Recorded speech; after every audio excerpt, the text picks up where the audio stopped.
Hello everyone. हम discuss कर रहे थे इतिहास। तो आज हम देखने वाले हैं, ये रहा सिलेबस। इसमें हम सिंधु घाटी सभ्यता को देख चुके हैं, वैदिक सभ्यता भी देख चुके हैं। आज हम उत्तर वैदिक काल डिस्कस करेंगे। तो चलिए स्टार्ट कर। उत्तर वैदिक काल। उत्तर वैदिक काल क्रम कब से कब तक माना जाता है? 1000 से 600 ईसा पूर्व के मध्य तक। किस स्थान में पहली बार किसी से संबंधित लौह उपकरण प्राप्त हुए हैं? अंतरजी खेड़ा से। उत्तर वैदिक ग्रंथ यजुर्वेद में किस धातु के लिए श्याम अयस एवं कृष्ण अयस शब्द का प्रयोग हुआ है? लोहे के लिए। उत्तर वैदिक काल में तुर्वस एवं क्रीवी मिलकर क्या कहलाते थे? पंचाल। तुर्वस क्रीवी मिलकर पंचाल। प्रारंभिक कुरुओं की राजधानी क्या थी? आसंतिवत।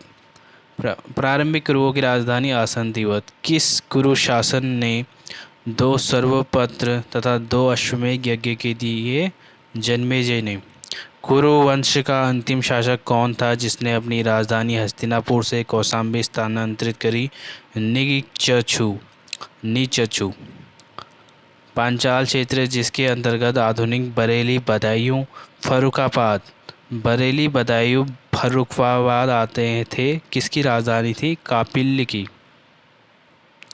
कौन सा क्षेत्र दार्शनिक राजाओं के लिए विख्यात था? पांचाल क्षेत्र। उत्तर वैदिक काल में सर्वाधिक विकसित राज्य कौन सा था? पांचाल। किस ग्रंथ में पांचाल को वैदिक सभ्यता का सर्वश्रेष्ठ प्रतिनिधि कहा गया है? शतपथ ब्राह्मण में। अजातशत्रु किस राज्य का प्रसिद्ध दार्शनिक था? काशी का। अजातशत्रु किस राज्य का प्रसिद्ध दार्शनिक था? काशी का। गांधार तथा व्यास नदी के मध्य स्थित क्षेत्र को किस नाम से जाना जाता है? कैकेयी देश के नाम से।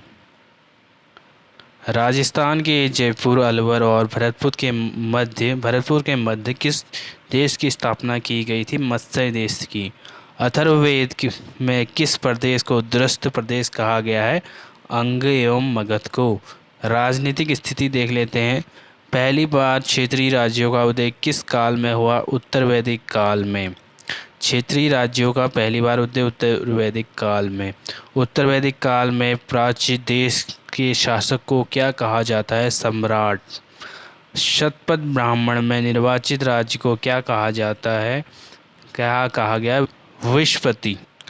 अथर्ववेद में किसे प्रजापति की 2 पुत्रियां कहा गया है? सभा और सिमति को। सभा और सिमति। उत्तर वैदिक काल में कौन सा अधिकारी राजा के अनुयायियों के मध्य बलि भेंट का बंटवारा करता था? भागदूत का। उत्तर वैदिक काल में बलि के अतिरिक्त किस प्रकार के कर की चर्चा मिलती है? भाग एवं शुल्क नामक कर। राजा की सहायता करने वाले 12 अधिकारियों को शतपथ ब्राह्मण में क्या कहा गया है? रत्निन।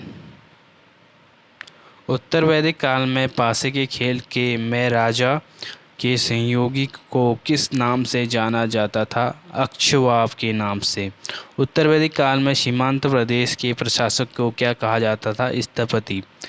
सामाजिक स्थिति। उत्तर वैदिक काल में वर्ण व्यवस्था का आधार क्या था? जन्म। उत्तर वैदिक काल में सामाजिक व्यवस्था में कितने वर्णों में विभाजित थी? 4 वर्णों में। किस ब्राह्मण ग्रंथ में चारों वर्णों के कर्तव्य का वर्णन मिलता है? ऐत्रेय ब्राह्मण में। किस ब्राह्मण ग्रंथ के अनुसार ब्राह्मण सूत का क्षत्रिय सन तथा वैश्य ऊन यज्ञोपवीत धारण करता है? तैत्रीय ब्राह्मण के अनुसार। किस ब्राह्मण ग्रंथ के अनुसार ब्राह्मण सूत का क्षत्रिय सन तथा वैश्य ऊन का यज्ञोपवीत धारण करता है? तो तैत्रीय ब्राह्मण के अनुसार। किस उपनिषद में सर्वप्रथम चारों आश्रमों ब्रह्मचर्य, गृहस्थ, वानप्रस्थ एवं संन्यास का उल्लेख मिलता है? जवालोपनिषद में। किस ब्राह्मण ग्रंथ में पुत्री को सभी दुखों का स्रोत तथा पुत्र को परिवार का रक्षक बताया गया है? ऐत्रेय ब्राह्मण में। 4 वर्णों में से किस वर्ण को अनस्य बलिकृता कहा गया है? वैश्य को। उत्तर वैदिक काल में कितने आश्रम प्रचलित थे? 4 आश्रम। अश्वलायन के अनुसार ब्राह्मण के लिए उपनयन संस्कार की कितनी आयु निर्धारित की गई? 8 वर्ष। विद्या समाप्ति के पश्चात गृहस्थ आश्रम में प्रवेश करने का क्या कहलाता है? उपकुवार्ण। विद्या आश्रम के पश्चात गृहस्थ आश्रम में प्रवेश करने वाला क्या कहलाता है? उपकुवार्ण। वह ब्रह्मचारी जो जीवन पर्यंत गुरु के पास रहकर विद्या अध्ययन करता था क्या कहलाता था? तो नैष्ठिक कहलाता। उत्तर वैदिक काल में समाज के सभी वर्णों में मान्य आश्रम कौन सा था? गृहस्थ आश्रम। गृहस्थ आश्रम में कितने महायज्ञों का अनुष्ठान करना पड़ता था? 5 महायज्ञों का। गृहस्थ आश्रम में कितने प्रकार के ऋणों के विषय में बताया गया है? 3 प्रकार के। गृहस्थ आश्रम में अपने सभी कर्तव्यों को पूर्ण कर व्यक्ति किस आश्रम में प्रवेश करता है? वानप्रस्थ आश्रम में। सर्वप्रथम किस काल में गोत्र व्यवस्था प्रचलन में आई? उत्तर वैदिक काल में। वानप्रस्थ आश्रम में मुख्य साध्य कौन से हैं? अध्ययन एवं ध्यान। किस आश्रम में व्यक्ति समस्त सांसारिक प्रवृत्तियों को से पूर्णतः मुक्त हो जाता है? संन्यास आश्रम में। किस आश्रम से व्यक्ति समस्त सांसारिक प्रवृत्तियों में पूर्णतः मुक्त हो जाता है? संन्यास आश्रम में। भारतीय विचारकों ने मनुष्य के आध्यात्मिक, भौतिक, नैतिक उन्नति के लिए कितने प्रकार के पुरुषार्थ का निर्माण किया? 4 प्रकार के पुरुषार्थ का। वह पुरुषार्थ जो मनुष्य तथा समाज के अस्तित्व को बनाए रखता है क्या कहलाता है? धर्म। वह कौन सा पुरुषार्थ है जिनके माध्यम से मनुष्य भौतिक सुखों तथा ऐश्वर्य को प्राप्त करता है? अर्थ। 8 प्रकार के विवाह। तो 8 प्रकार की विवाह के प्रकार विवरण। प्रजापत्य विवाह। यह विवाह वर वधु धर्म आचरण करते हैं। इस विवाह के अंतर्गत कन्या का पिता वर को कन्या प्रदान करते हुए सामाजिक एवं धार्मिक कर्तव्यों का निर्वहन करता है। आर्ष विवाह। इस विवाह के अंतर्गत कन्या का पिता वर को कन्या प्रदान करने के बदले में एक जोड़ी गाय और बैल प्राप्त करता है। दैव विवाह। जो पुरोहित यज्ञ या अनुष्ठान विधिपूर्वक करा लेता है उसी से इसके साथ कन्या विवाह कर दिया जाता है। ब्रह्मा विवाह। इस विवाह को सर्वोत्तम माना गया है। भारत में अधिकांश आधुनिक विवाह इसी प्रकार के होते हैं। गंधर्व विवाह। यह प्रणय विवाह था। इसमें वर एवं कन्या एक दूसरे से अनुरक्त होकर विवाह कर लेते थे। असुर विवाह। इसमें कन्या का पिता अथवा उसके संबंधित धन लेकर कन्या का विवाह करते थे। राक्षस विवाह। इसमें बलपूर्वक कन्या का अपहरण करके उसके साथ विवाह करते हैं। महाभारत में इसे क्षेत्र में धर्म विवाह कहा गया है। पैशाच विवाह। यह निकृष्ट प्रकार का विवाह है जिसकी सभी शास्त्रकारों ने निंदा की है। इसमें वर छल के द्वारा कन्या को शरीर पर अधिकार कर लेता है। कन्या के शरीर पर अधिकार कर लेता है। 16 संस्कार देखते हैं। संस्कार व्याख्या। गर्भाधान। यह संतान उत्पन्न करते हुए पुरुष एवं स्त्री द्वारा की जाने वाली क्रिया है। पुंसवन। इसमें पुत्र प्राप्ति के लिए मंत्रोच्चारण किया जाता है। सीमंतोन्नयन। यह गर्भवती स्त्री को गर्भ की रक्षा हेतु किया जाने वाला संस्कार है। जात कर्म। इस संस्कार के अंतर्गत बच्चे के जन्म के पश्चात पिता अपने शिशु को घी या मधु चटाता है। नामकरण। इस संस्कार के अंतर्गत शिशु का नाम रखा जाता है। निष्क्रमण। यह संस्कार बच्चे के घर में से सर्वप्रथम बाहर निकलने के अवसर पर किया जाता है। अन्नप्राशन। इसमें शिशु को छठे मास में अन्न खिलाया जाता है। चूड़ाकर्म। इस संस्कार के अंतर्गत 3 से 8 वर्ष के शिशु का मुंडन भी कराया जाता है। विद्यारंभ। इसमें 5वें वर्ष से बच्चे को अक्षर ज्ञान कराया जाता है। कर्णभेद। यह संस्कार रोगों से बचाने हेतु आभूषण धारण करने के उद्देश्य से कान छेद कर किया जाता है। उपनयन। इस संस्कार के बाद बालक द्विज हो जाता है। वेदारंभ। यह वेद अध्ययन करने के लिए किया जाने वाला संस्कार है। केशांत। इस संस्कार में बालक को 16 वर्ष का हो जाने पर प्रथम बार केशांत किया जाता है। समापवर्तन, यह संस्कार विद्याध्ययन समाप्त कर घर लौटने पर किया जाता है। यह ब्रह्मचर्य आश्रम की समाप्ति का सूचक भी था।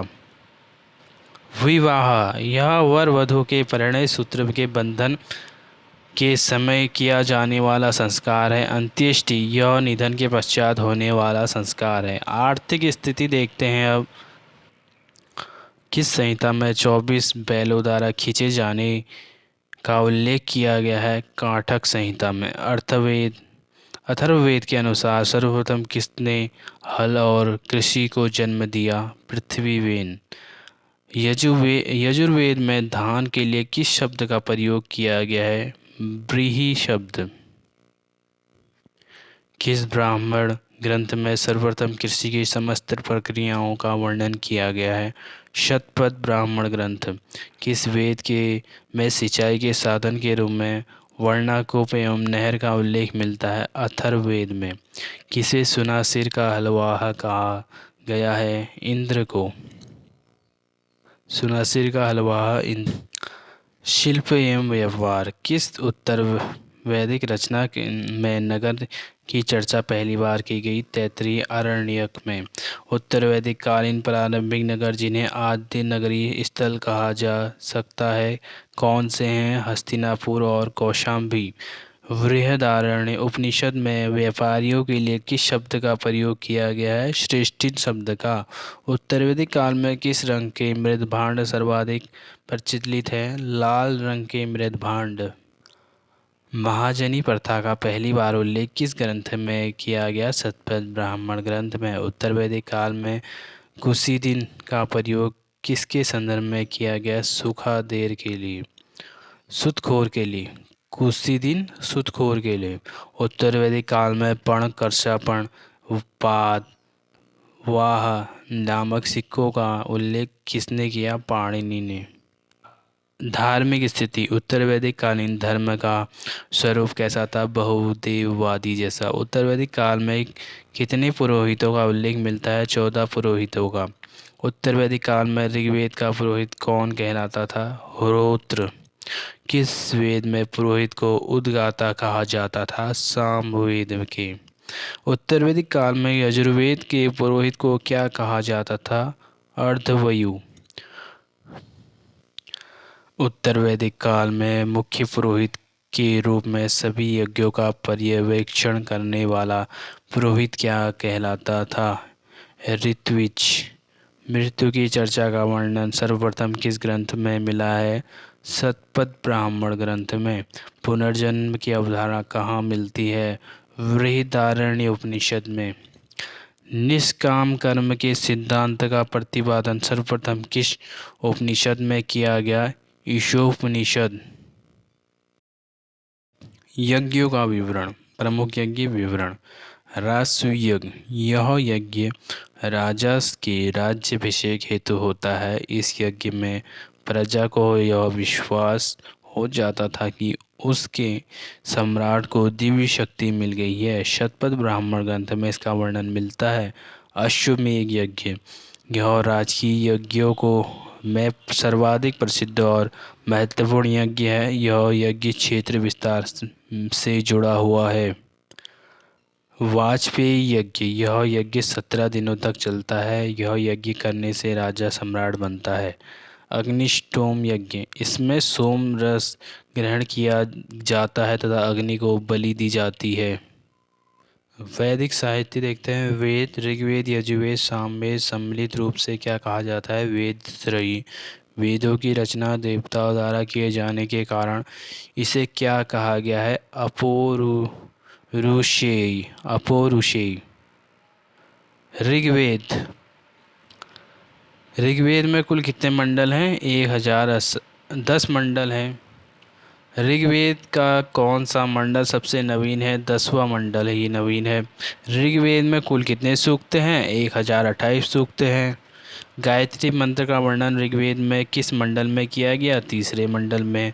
ऋग्वेद में गायत्री मंत्र के रचनाकार कौन है? विश्वामित्र हैं।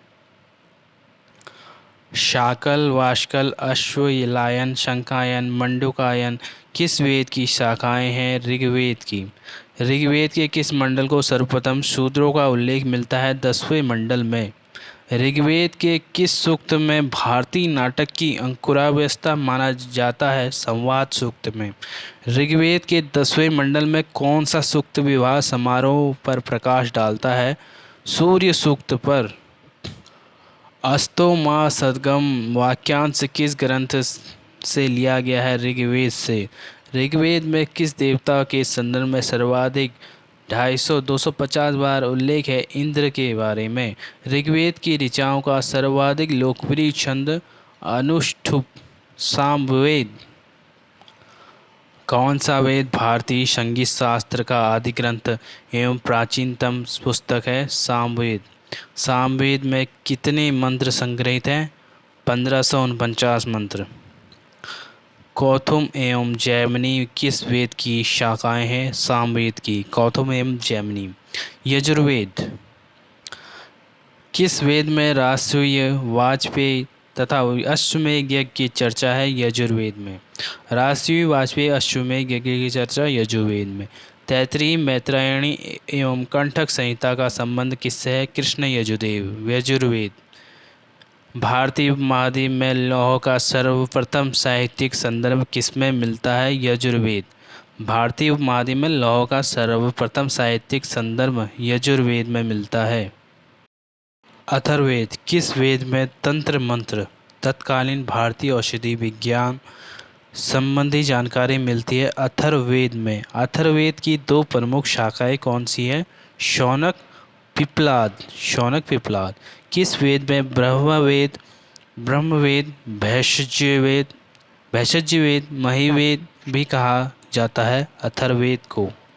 किस सूक्त में के द्वारा राष्ट्रीय भावना का प्रतिपादन सर्वप्रथम अथर्ववेद में मिलता है? भूमि सूक्त के द्वारा। अथर्ववेद का सर्वाधिक उल्लेखनीय विषय क्या है? आयुर्विज्ञान। ब्राह्मण किस ब्राह्मण ग्रंथ में भूकंप अकाल इत्यादि का वर्णन मिलता है? षड्विंश ब्राह्मण में। बलि संबंधी अनुष्ठानों पर पाठ किस ग्रंथ से संबंधित है? ब्राह्मण ग्रंथ पे। बलि संबंधी अनुष्ठानों पर पाठ किस ग्रंथ से संबंधित है? ब्राह्मण ग्रंथ में। किस ब्राह्मण ग्रंथ का संबंध महर्षि भारद्वाज से है? तैत्तिरीय ब्राह्मण ग्रंथ। नरबलि का प्रारंभिक संकेत किस ग्रंथ में मिलता है? ऐत्रेय ब्राह्मण ग्रंथ में। वेदों के ब्राह्मण आरण्यक एवं उपनिषद। वेद ऋग्वेद ब्राह्मण ऐत्रेय कौशिकी आरण्यक ऐत्रेय शाक्ययन कौशिकी उपनिषद ऐत्रेय कौशिकी उपवेद आयुर्वेद।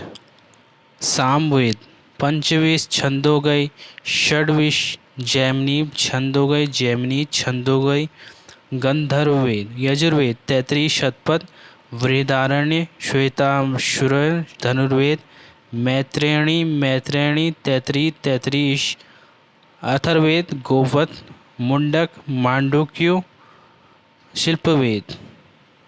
आरण्यक तथा उपनिषद। आरण्यकों की संख्या कितनी है? 7 है। भारत का राष्ट्रीय सूत्र सत्यमेव जयते किस उपनिषद से लिया गया है? मुंडक उपनिषद से। किसे ब्रह्मा विषयक होने के कारण ब्रह्मा विद्या भी कहा जाता है उपनिषद को? पुनर्जन्म का विचार सबसे पहले किस उपनिषद में आया? बृहदारण्य उपनिषद में। अध्यात्म ज्ञान के विषय में नचिकेता यम संवाद किस उपनिषद में प्राप्त होता है? कठोपनिषद में। उपनिषद को अन्य किस नाम से जाना जाता है? वेदांत। किस उपनिषद में सर्वप्रथम चारों आश्रमों का उल्लेख किया है? जावालोपनिषद में। जावालोपनिषद। निष्काम कर्म का प्रथम प्रतिपादन किस ग्रंथ में किया गया है? ईशोपनिषद में। वेदांग छंद पर किसने रचनाएं लिखी हैं? पिंगल ने। यास्क के किस वेदांग पर रचनाएं लिखी हैं? निरुक्त। वेदांग और संबंधित तथ्य प्रमुख वेदांत विवरण। शिक्षा स्वर ज्ञान शुद्धोच्चारण। निरुक्त शब्द व्युत्पत्ति शास्त्र व्याकरण प्रकृति और प्रत्यय, छंद, माप, सिद्धांत, छंदों का प्रयोग, ज्योतिष, खगोल विज्ञान। सूत्रकालीन सभ्यता, 6ठी शताब्दी ईसा पूर्व से 3री शताब्दी ईसा पूर्व तक का काल सूत्र काल कहलाता है। किस सूत्र में भारतीय ज्यामिति का प्रारंभिक रूप दिखाई देता है? शुल्ब सूत्र में। सूत्र साहित्य, सूत्र विवरण, स्रोत सूत्र, यज्ञ से संबंधित विस्तृत विधि विधानों की व्याख्या, कल्प सूत्र, विधि एवं नियमों का प्रतिपादन, शुल्ब सूत्र, इसमें यज्ञ स्थल एवं अग्निवेदी के निर्माण तथा माप से संबंधित नियम हैं। धर्म सूत्र, इसमें सामाजिक, धार्मिक एवं आचार संहिता का वर्णन किया गया है। ग्रह सूत्र, इसमें मनुष्य के लौकिक एवं परलौकिक कर्तव्यों का वर्णन किया गया है।